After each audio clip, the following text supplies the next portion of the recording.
Kita bersahur sampai kapan waktu terakhir sahur?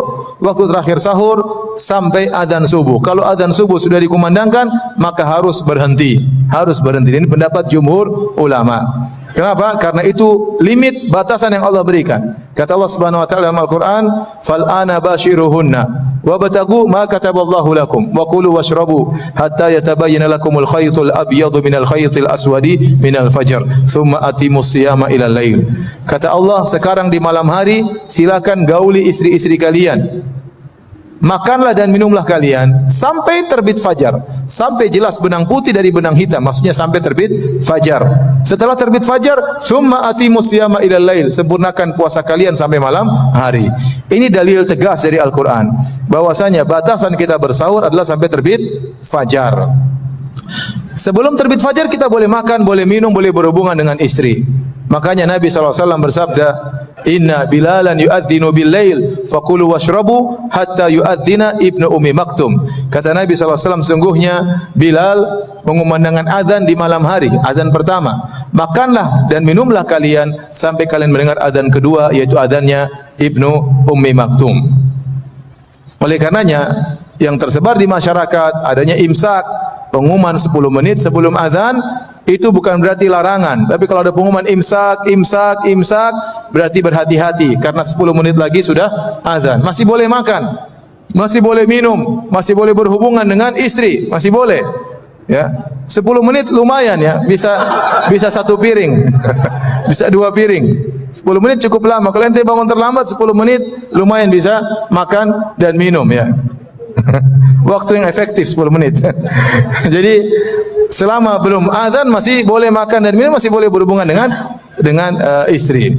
Tetapi kalau sudah azan harus berhenti. Harus berhenti. Taib, sebagian ulama membolehkan jika seorang dikumandangkan azan dia boleh minum. Berdasarkan hadis, "Idza sami'a ahadukumun nida wal ina'u fi yadihi fala yadha'u hatta yaqdiya hajatahu." Jika salah seorang dari kalian mendengar azan sementara gelas berada di tangannya, maka jangan diletakkan sampai dia minum. Ini diambil zahir hadis oleh sebagian ulama bahwasanya rukhsah keringanan dari Nabi kalau kita sedang bersahur, tiba-tiba kita dengar azan, maka kita segera akhiri dengan minum air putih. Namun jumhur ulama 4 mazhab mentakwil hadis ini. Kata mereka hadis ini zahirnya bertentangan dengan zahir ayat. Ayat mengatakan kalau sudah terbit fajar berhenti atau tidak? Berhenti, enggak boleh. Dan ini yang difatwakan oleh para ulama Lajnah Daimah dan yang lainnya, bahwasanya hadis tersebut dibawakan kepada jika seorang ragu atau muadzin diadzan sebelum waktunya, atau dibawakan kepada makna-makna yang lain. Mereka berusaha mentawil. Artinya 4 mazhab berusaha berpegang dengan zahir ayat. Kalau sudah azan tidak boleh makan dan minum. Dan saya lebih condong pada pendapat 4 mazhab. Ya, karena zahir ayat jelas, makanlah dan minumlah sampai terbit apa? Fajar. Berarti kalau sudah dikumandangkan azan berhenti. Berhenti. Kalau antum mengambil rukhsah pendapat sebagian ulama, ya cukup minum, jangan lebih daripada itu. Jangan sudah azan santai banget ya. Mami tolong keluarkan sambelnya, kerupuknya mami ya. Ya. Sambalnya kerupuk makan santai. Papi sudah azan, papi uzur santai.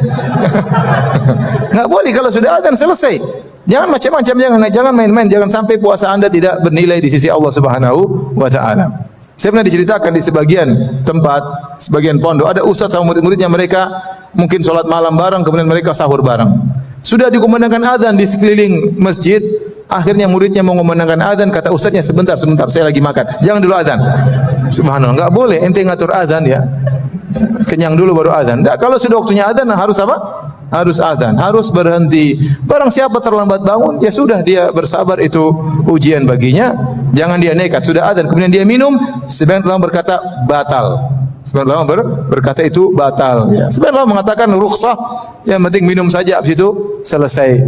Habis itu selesai. Lebih hati-hati kita berhenti sebelum dikumandangkan apa? Azan ya.